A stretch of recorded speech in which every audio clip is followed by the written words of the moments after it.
Today I thought I would show just how I went about converting my old 1974 3000 tractor from a generator to a more reliable alternator.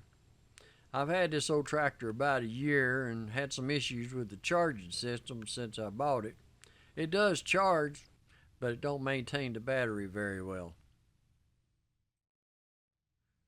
So I ordered up a alternator kit from eBay, about 195 bucks.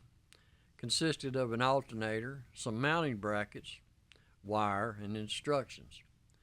Now the instruction page, it was fairly legible on one side, but as you'll see coming up in the next picture, the backside wasn't too good as you could probably tell. But I was able to glean some information from it, enough to finish the job.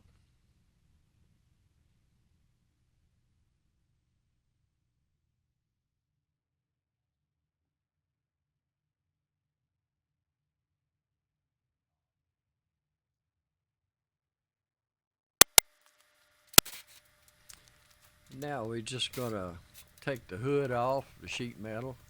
It's only about 4 bolts, and remove the air filter.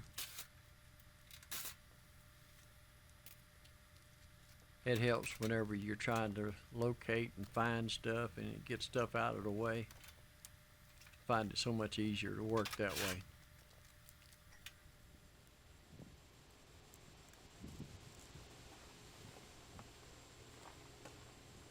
You know what they say, picture's worth 1,000 words. And sometimes I always take a picture of something before I take it apart. That way if I have to put it back, I know how it went.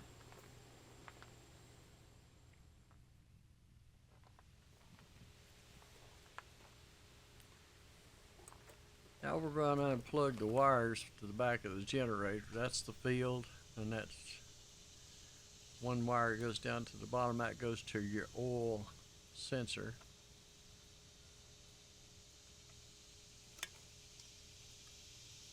Just lay them back out of the way.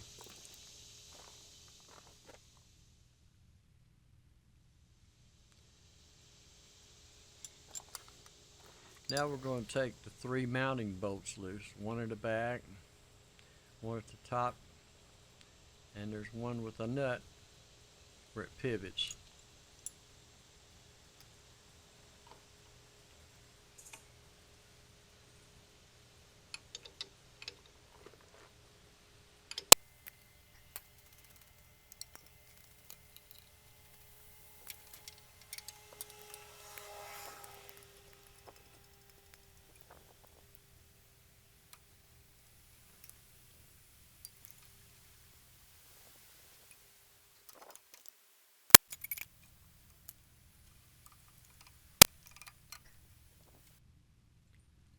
Now we're going to compare the bracket that came with it with the old bracket and see where the mounting holes line up.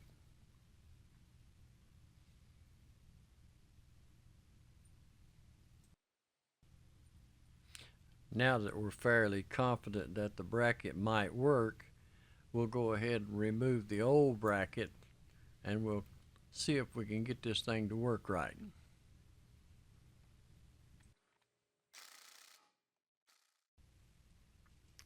Yeah, when I first laid this bracket up to the engine, I started seeing telltale signs that this isn't going to be a bolt-on and forget process. First of all, I seen the holes weren't quite going to line up. And second, I seen that the bolts weren't going to quite match up with the double bracket on the front. It's going to be about 1/4 inch too short.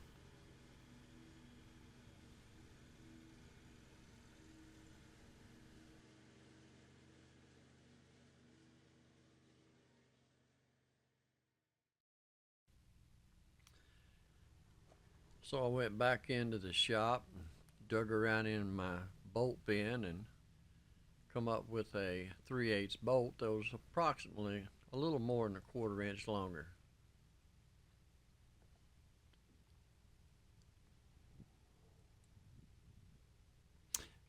Tried to line up the bracket, but it seems like I was just going to have to end up slotting this whole thing.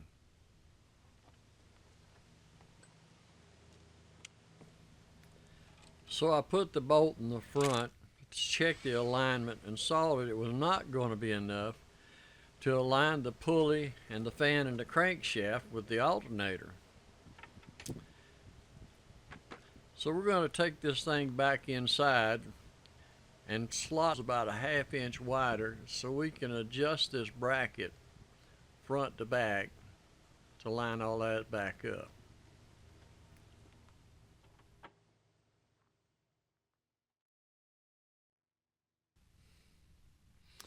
Also, while we're at it, we're going to round off the edges where the alternator rotates and adjusts. This bracket was sent with the wrong side rounded off.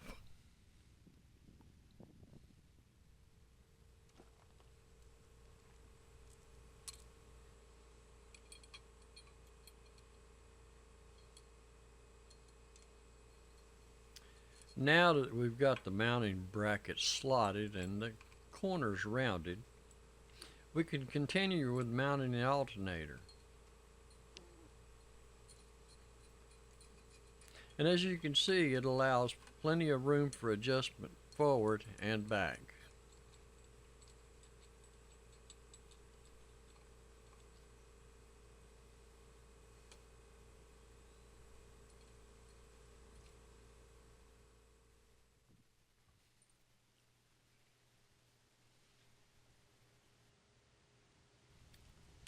Now for the moment of truth. We're going to mount this alternator using the bolt, nut, and spacer provided. There's limited space on the front side, so we're going to insert the long mounting bolt from the back. It really don't make any difference which way this bolt goes. I'll just tighten the nut from the front side.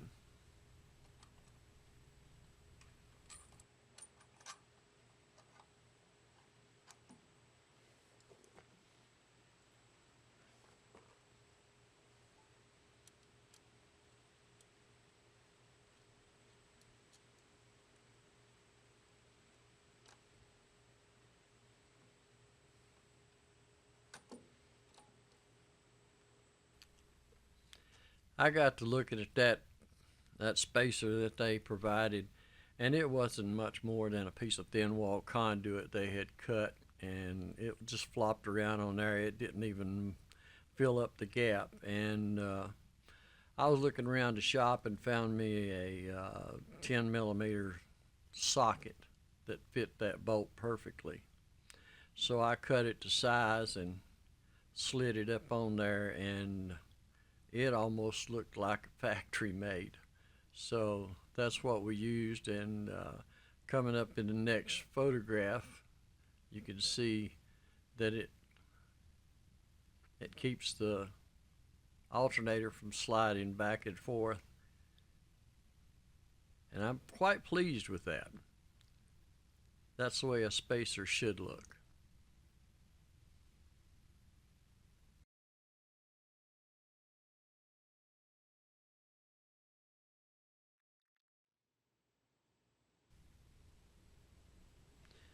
Now we're going to remove the old adjusting bracket for the old generator.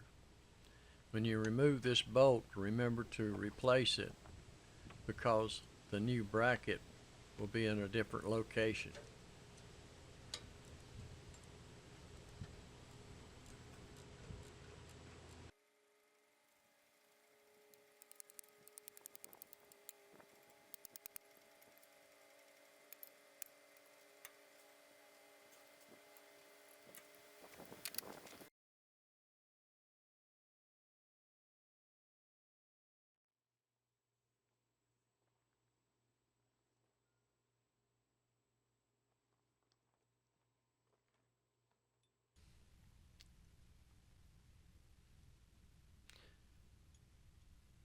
This is the bracket that comes for the gasoline engine.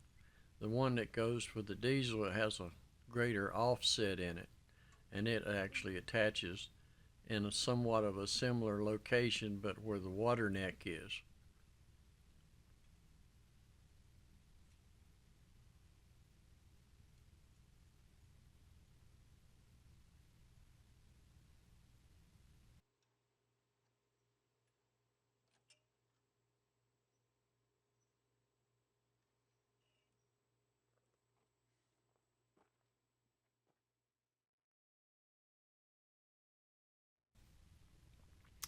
Now that we've got our alternator mounted, I just thought maybe I'd hit on something important.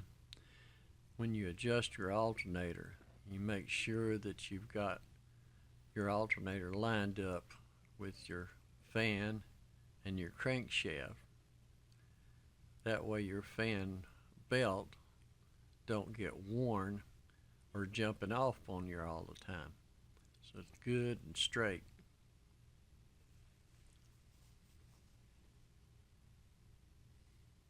You notice I have the old generator bracket. Yeah, I sort of used it because the diameter of the pulley on the alternator was larger than the old generator pulley, and the belt didn't fit, so I had to get a new belt, and it was longer, so I had to modify. And like the rest of this project, I had to modify a lot, but it worked out really nicely. So we'll get ready to wire this thing up.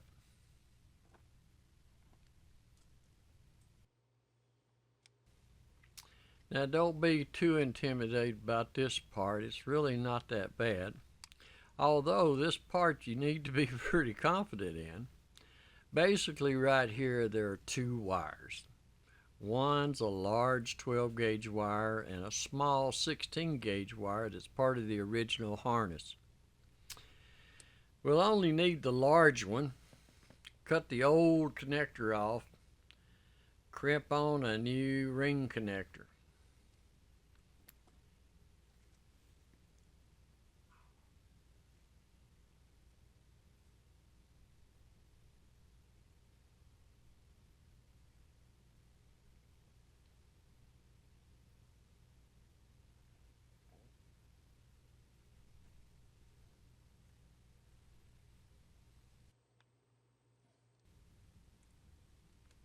And now we'll place this wire and the red wire onto the alternator output lug and tighten it.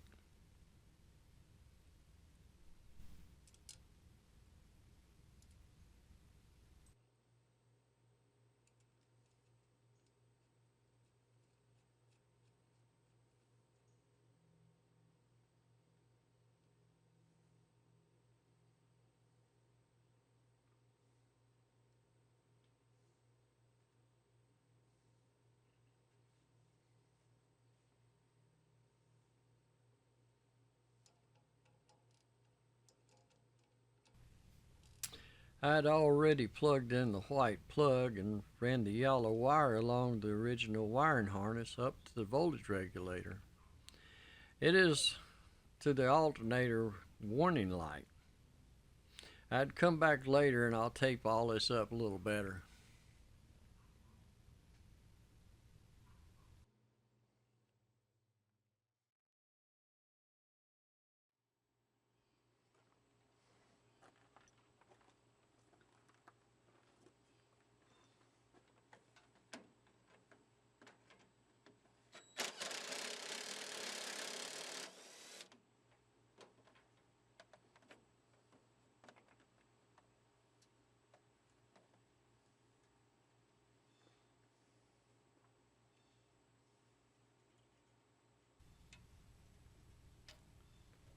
Here I went ahead and took the voltage regulator loose because it was kind of hard to get to the wires the way they were on the bottom. And this way too I could read the diagram of where all the lugs were.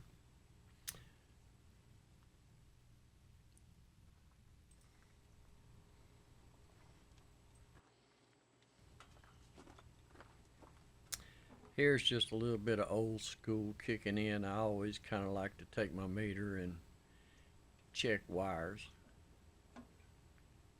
It's a habit.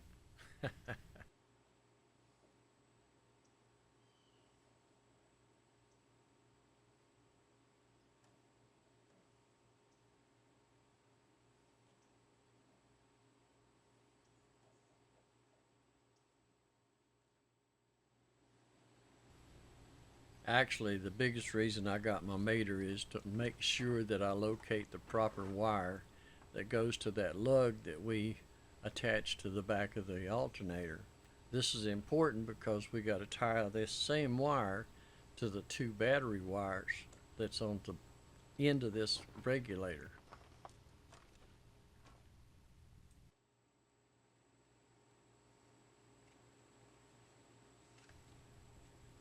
Yeah, and here's another habit I got. Whenever I'm taking wires off, I like to put a number on them or mark them with letters. That way, if I come back later on, I know exactly what's there, or at least have some idea what I did.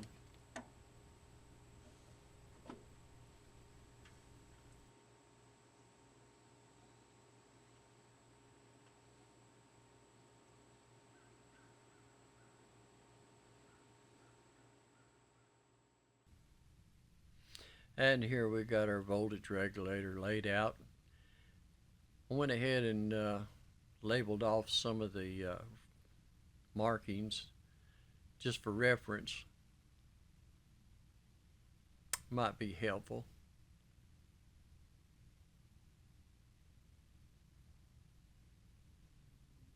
And here's some of the wires that are labeled.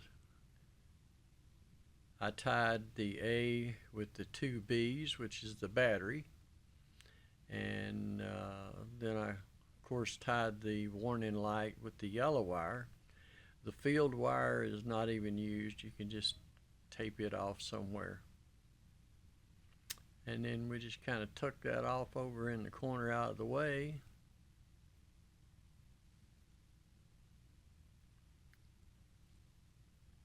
We're going to stick the battery in this thing, hook up the cables. We're going to crank this thing up and see if we got some charge.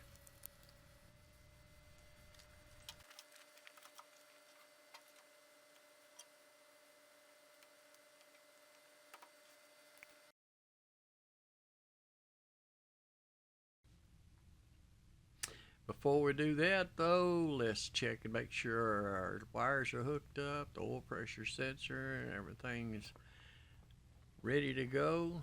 Don't have any wrenches laying around. Nothing in the way of the fan. And one more check around the front side around here, and nothing laying across the battery, and we should be ready to go ahead and crank this thing.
I've just put a new cable on the back of this. I had to order it and wait for it to get here.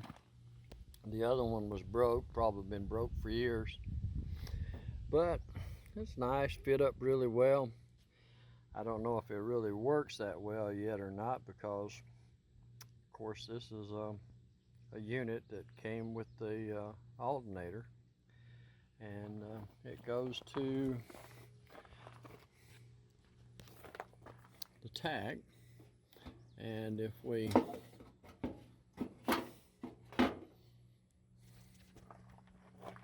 look, it screws to the very back of this unit in the dash, and of course